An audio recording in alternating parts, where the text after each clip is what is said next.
Est-ce qu'on a un gros plan sur les yeux de... même dans les écrans pour que le public puisse voir? Pas de lentilles de contact, hein? Non, pas du tout. Regardez bien devant vous, ne bougez pas.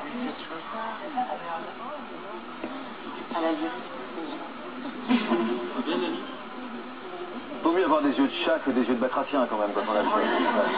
Et pourtant vous en avez souffert quand vous étiez plus jeune? Oui, beaucoup, oui. Oh, ouais. Les moqueries, ça fait sur les garçons, beaucoup. Un jeu entre garçons au collège, au lycée. Quel jeu? Les jeux, c'était qui réussira à sortir avec le chat et la jeter après. Voilà. C'était vraiment celui qui allait y arriver à la fin de la semaine était content, quoi. Donc c'était vraiment un jeu. Jusqu'où était le mauvais humour, enfin l'humour de très mauvais goût de ces garçons? À la sortie du collège, un garçon m'a offert une boîte de pâté pour chat. Il s'appelle comment? Il s'appelait Karim.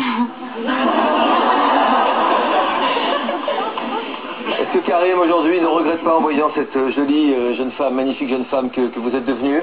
Qu'est-ce qui vous a permis de prendre confiance en vous et de faire de cette différence une véritable force? Encore une fois, je dis vraiment un regard de chat.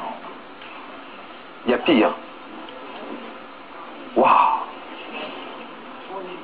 À quel moment vous avez réussi à l'assumer, à vous maquiller comme vous vous maquillez aujourd'hui? Oui. Vous vous maquillez, c'est pas Oui. simplement le travail de nos équipes. Non, j'étais maquillée d'avant. Maintenant, j'en joue. Je m'amuse beaucoup, je me maquille de toutes les couleurs, je le mets beaucoup en avant. Mais c'est vrai qu'avant, c'était beaucoup un gros complexe, je le cachais au maximum. Et surtout, éviter le regard des autres. Et comment, mettre des lunettes alors? Non, pas du tout. C'est... en gros, j'avais pas beaucoup d'amis, quoi. C'était vraiment...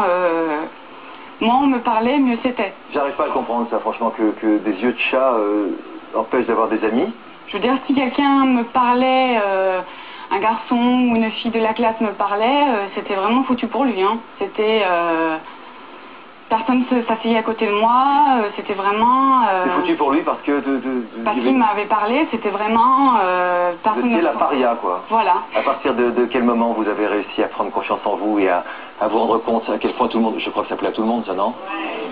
Hein? Chapeau, non? C'est joli, quoi. J'ai pas l'habitude de le voir, en fait. Donc ça fait bizarre comme ça à l'écran quand même.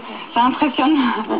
Mais sinon, c'est vrai que c'était... Même de temps en temps, c'est encore dur à le porter. Ah bon? Dans les magasins, le vendeur, quand je vais faire mes courses, il fait 3 fois le tour du magasin, du rayon pour voir mes yeux. Il va chercher la caissière qui est derrière, qui va chercher le vendeur qui est à l'arrière. Et je me retrouve avec les 4 ou 5 caissières plus le vendeur qui est devant moi. Quel succès! Oui, mais des fois, les vendeurs ou même les gens dans la rue, ils se retournent et... Qu'est-ce que vous leur dites à tous ces gens aujourd'hui? Maintenant, c'est une fierté. C'est vrai, grâce à mon métier aussi. Parce que dans la restauration, j'ai pas le choix, bien sûr. Les clients me le disent et... Mais tous ceux qui vous tournent encore autour aujourd'hui, qui appellent les uns les autres, etc., qu'est-ce que vous avez envie de leur dire? En compliment, c'est vrai. Maintenant, je me mets plus en avant, j'ai plus de confiance. Et grâce à mon fiancé aussi que j'ai rencontré il y a un an. Beaucoup aussi. Qui vous a aidé à prendre confiance en vous? Tout à fait. Ouais, ouais. Qui nous a pas parlé de cette différence tout de suite? Il l'a vu au bout d'une semaine.